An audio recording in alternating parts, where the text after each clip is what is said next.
Mr. Folsey, what language would you like us to use for this motion? That's what we pay these $3. I've got 3 other attorneys here who'd be happy to give us a language, I'm sure. Through the chair, the code provides that if the session concerned matters that are being disclosed might affect adversely affect the finance of the municipality, release date should be by a date certain set by the assembly at the conclusion of the executive session. I think we have a pretty good realm of discretion to pick whatever date you have, but I would say since if the assembly were to act, and we would almost certainly precipitate a lawsuit, we want it to be on the other side of that lawsuit, so if we said 3 years, we probably would. Who's after all the court suits are done relative to this case? Well, we have to pick a date certain, because there is no court suit now. So, 5 years. So who wants to make the motion? January the 1st and 5 years from today. And a second? Second. And seeing no objection, that's when you take the release. Madam Clerk, could you go in there before we go into the Yes, so, wanna go to you're Mr. in regular Regular session right session, now. Mr. Falsey needs to lay the foundation to go into executive session on the Kootenai. Rose Foley will stop the tape when you go into executive session and restart it, and I'll go get the mayor. Madam Chair, before we do that, I'd like to hear from Mr. Starr if he wants to make whatever comments he wants to make Before we go before we into go into executive executive session. session. Can you wait for the mayor? Sure, I can wait for Mr. Thank Falsey you. to do his thing, and then Oh, okay. before, Yeah. just before you rule, I'll speak my Okay. speak. All right. Okay, thank you, Madam Chair. At the Assembly's request, we are last hoping to apprise the Assembly on pending litigation, including members of the municipality of Anchorage, and give you our view of the legal merits of the case and potential for settlement. Thank you, Mr. Falsey. Mr. Training, I request that Mr. Starr have some comments before we go into executive session. I do, and I know there's a fine line between assembly action and not, but I'll just give you my oversight, and it takes me a few minutes to get it all out there, is that I've never violated the terms of what was spoken inside a executive session by disclosing that information to others. However, such as you just saw with Mr. Gates' PowerPoint presentation, there's a significant amount of information that either is public later, or is found from other sources, or becomes hearsay, or in my opinion, I didn't know what Mr. Gates was going to present, but I probably would have challenged whether or not that whole thing should have been under the purview of executive session for a couple different reasons. I'm not certain that the knowledge of that information in the general public, for example, really harms or hurts the case that we don't even have yet.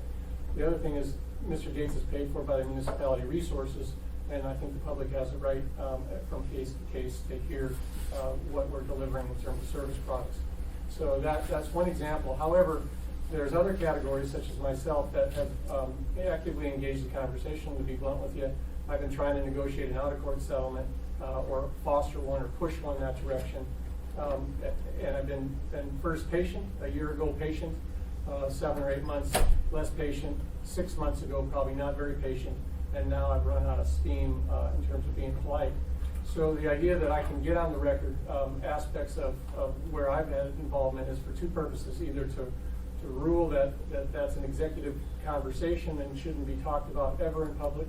It precludes me from being able to negotiate or do my job, if you will, in terms of public exposure to Kootenai and other parties that perhaps will be harmed or not harmed, as well as I don't want to have the conversations that I would speak on the record locked down under public law relating to executive session.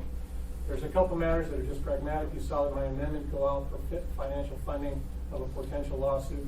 That was on purpose. I've also reached out, that'll be the second time I reached out to Mr. Falsey, and it's not an offense. I'm trying to find lawyer support for what I'm doing or guidance that I shouldn't be doing it. So in terms of the amendment, I reached out to Mr. Falsey, and as of yesterday and last night and this morning, I tried to reach out to him for this very conversation of should I or should I not talk about items off the record or out of the record. So in terms of the disclosures that I want to make, I feel that they're appropriate to be on the record. The public record there speaks about certain actions of the municipality, including my own, that is basically, I don't see any harm in having a conversation out there. So the ruling is basically, do I have to say all that in executive session? You guys decide to come in and out of executive session, or can I just blurt it out and leave the room? I do not want to be sequestered in my ability to do what I term as my job, to continue to foster a settlement that doesn't require us to go to court on the Kootenai matter. Thank you. Mr. Flynn, you had a question or comment? Comment, Madam Chair. We had a similar, though not identical conversation when we were dealing with the tournament slide issue where Mr. Starr had worked with some of the parties involved in that. And my recollection is he requested that he not be compelled to participate in our deliberations in that matter. I think the term he used, I can't unsee what I've seen. So based on that, it would be my recommendation to you, Madam Chair, that Mr. Starr be allowed to present whatever comments he deems appropriate for this body to hear, and then be excused from further deliberations on this matter. Some of them may be deemed sensitive, I have no doubt. Some will be accusatory, as well as they have the opportunity to impugn some of these characters, mainly the mayor and Mr. Foley, I'll tell you that right now. If I could, Madam Chair, before you impugning those characters, I I will will remind you that that would be a violation of the rules of decorum. So, Rules of ask that you decorum refer perhaps, to but where they rules. become factual, however, is where I draw the line, so I can measure that. Okay. I don't judge your behavior or your actions thereof, but I would not wanna have that accusation later. But anything that impugns character or questions motives is out of line. I would beg to differ. We operate in a public environment, and so many of the things that I would speak about are already public knowledge for the applicant. Okay, thank you. Mr. Evans, did you? No, ma'am. Okay, thank you. Mr. Bosky? Let me just back up for just a minute. My understanding is once we get into a legal scenario with a complainant or somebody who's filing a claim against the city, in which case we are with the CLUPA, correct? So my understanding is the moment that happened, it would be inappropriate for any assembly member to start to try to negotiate any sort of settlement. I mean, just because of the fact that we have a lawsuit going on, I would assume as soon as that happened, I thought that's what we were told. So I'm confused as to who's negotiating what and who has the authority to negotiate what, because once the lawsuit happened, I stopped talking about it. So I'm not sure what's going on here, but if Phil is indicating that he's trying, I mean, I understand what he's doing. I totally agree. I wish we could settle this like the easiest, most painless way possible. But if in fact he's been trying to negotiate solutions to this particular issue, I think that would, frankly, my position is that would exclude him from any discussion on the Thank you, Mr. Bosky. Mr. Foster, can you address that? Yes, thank you, Madam Chair. I think it is everyone's shared interest to see if we can find a negotiated resolution for this lawsuit. I would say to the particular question raised by Assembly Member Devosky, I don't think any individual Assembly member has the authority or the ability to negotiate a settlement. But there's no gag order either, so just because someone has sued us doesn't mean we can get prohibited from talking. But the rules of ex parte communication, once we go into executive session on certain things, but once we get into litigation, where do we fall with them? Because that's what I'm looking at. I'm just trying to make sure we're following the rules, and I hope Bill has a great solution that we could just, deal with. But my understanding is once we go into, litigation, there's specific rules, and you're not supposed to communicate about the matter, not even talk about it with each other. And on that point, there are two topics to distinguish. One is where the Assembly is acting as a quasi-judicial model, where you are the Assembly, where you are the decision maker, and there the ex parte rules do apply, so you're not supposed to be having out of forum discussions with either party. This is not that case, because the Assembly is not directly involved in the lawsuit. The lawsuit is going to be resolved by Judge Weed. So there is no prohibition on speaking to as a matter of quasi-judicial ex parte rules that are written in stone. There is the general good guidance that it is a lot easier to negotiate the resolutions when the lawyers are able to know what the conversation is. And so it's always our preference that we not talk about the litigation with lead-headed Hydra in addition to the litigation. Well, and I appreciate Mr. Starr's efforts. I just been trying to understand what's going on, because this is the first I'm hearing of it, so. Thank you, Mr. Bosky. I appreciate your questions. Mr. Evans? I don't mean to belabor this at all, but just to be clear, it seems to me that in the role of an assembly person, each of us has the ability, and just using this case as an example, if we believe that Klutna was actually the correct party in this matter, that they're being violated by this ballot, to say so publicly. That we stand, especially if it's in your district, we stand behind Klutna. We think they're wrong. We think the city should resolve this. And I think Mr. Starr can say all that publicly and take that position, and they can blame the administration or the other assembly members or whoever he thinks is at fault. I think the only limitation on what Mr. Starr does is he can't use information that was disclosed to him in an executive session, out publicly.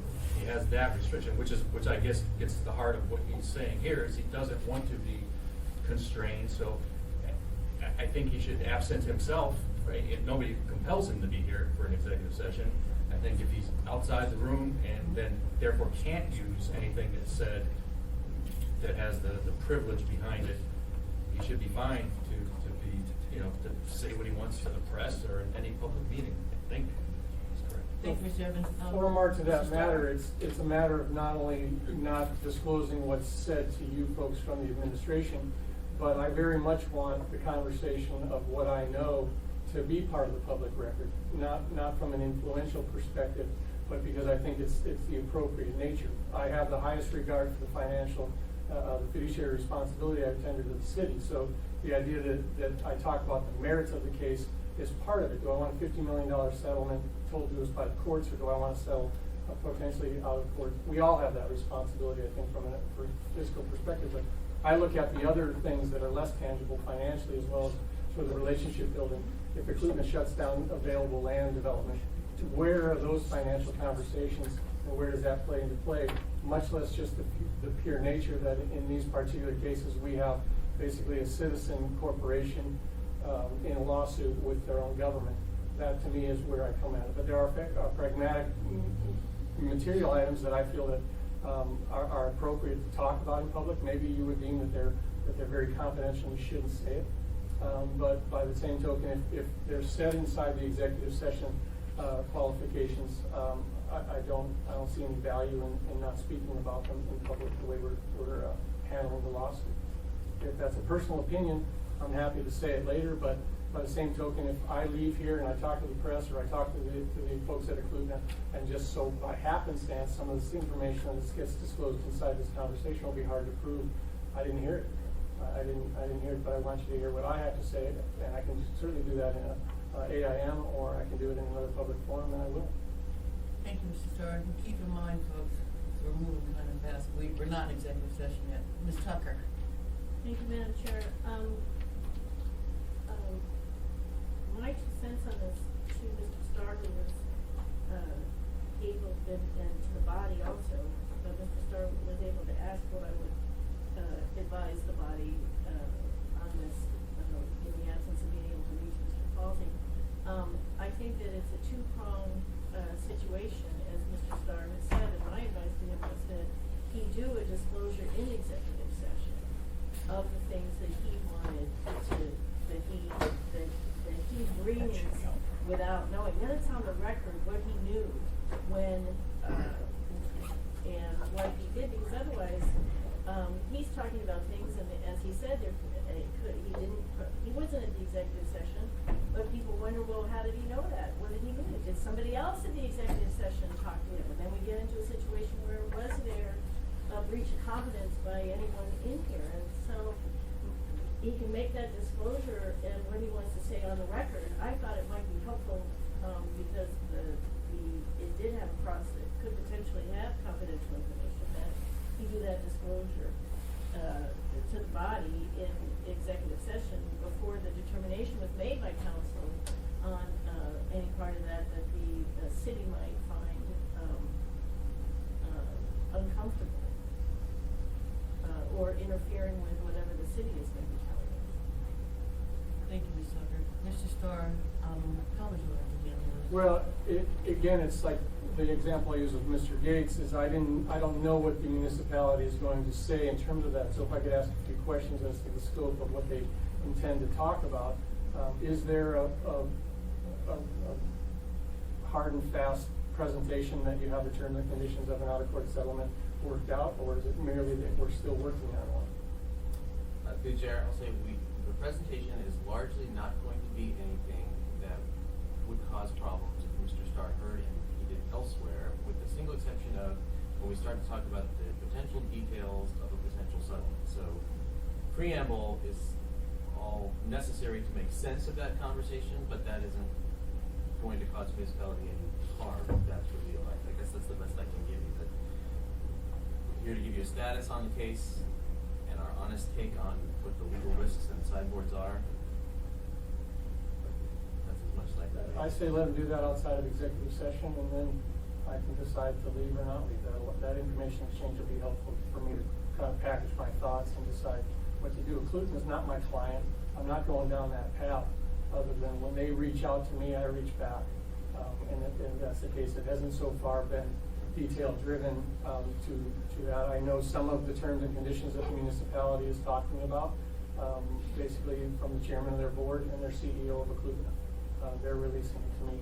As I preface the conversation, I don't take anything that I hear in these executive class decisions, anything more than that. I don't even validate what they tell me in terms of that, other than there is an interest as demonstrated by the mayor to outsource a conversation that leads to out-of-court settlement. That's what they're doing. Service Evans have a comment.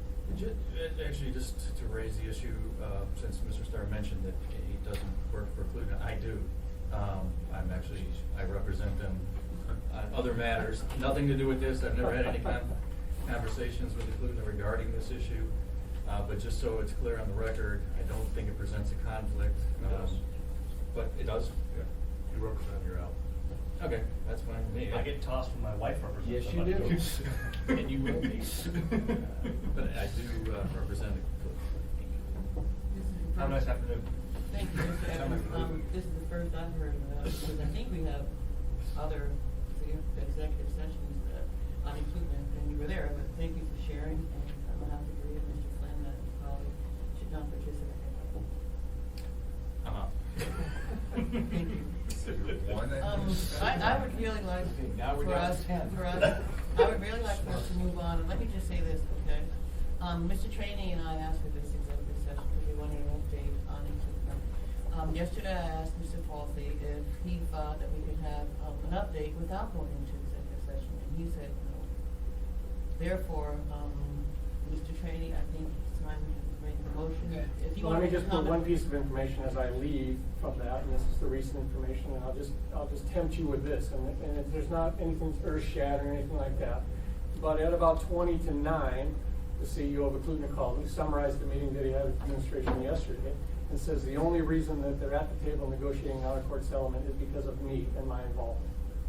Thank you for sharing, Mr. It's Stein. not a debate, Mr. Falvey. Mr. Falsey? I think there might be a way to potentially thread this needle. There are several slides which are just prefatory, which don't need Bill, to be stay in here for a executive second, session. please, And I would sir. be happy to go through the background stuff without. Respect to executive say session. that it'll either lead to impugning, it will lead to impugning character, or it will lead to unproductive conversation that's a debate. So until I can sort of calm down on the issue and package my thoughts appropriately, including releasing some more to the public, that's what I'll do. I So think respectfully. it's a good idea. Thank for you. to calm down, Mr. Starr. Thank you. Have a good afternoon. Please continue, Mr. Foster. So it's up to the body. The public information is necessary to make sense at the end of the conversation, which should be an executive session, and I can either try to clean it in half, or we can just go to executive session. Let's go. Let's go to executive session. All right, we need Chair. to update you on pending litigation, Thank you. including versus municipality. Wait a minute, I'm sorry, I'm wandering around. Mr. Call? So it's on whether we go into executive session now, or whether we allow Mr. Falsey to say things that are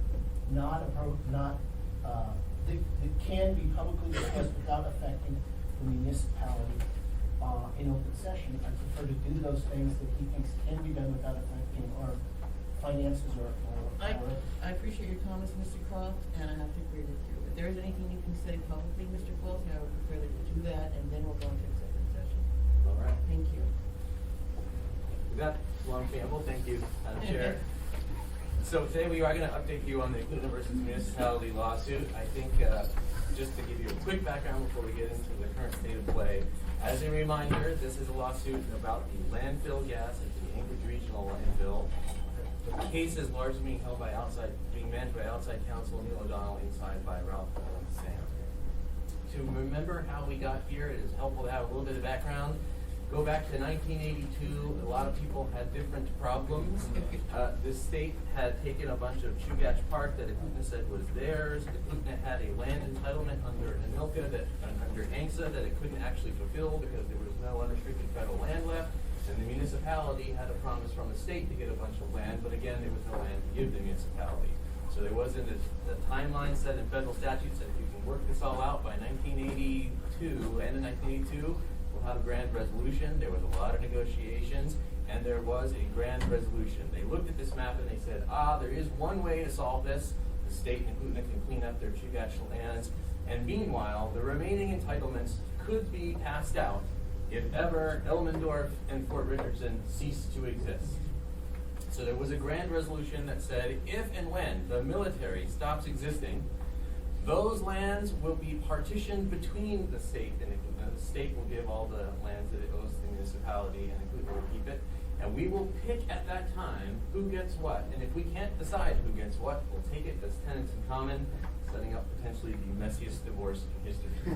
There is an additional provision, however, that said, before all those lands pass, the municipality can select up to 3,000 acres of public interest lands, because if ever Fort Ridge ceases to exist, if ever Tabor ceases to exist, there might need to be parks, there might need to be bus farms, there might need to be a new city hall, etc. And the municipality could select those 3,000 acres. But there were restrictions on those acres. If you took them as public interest lands, if you skimmed them off the top, they have to be held and managed for public purposes only.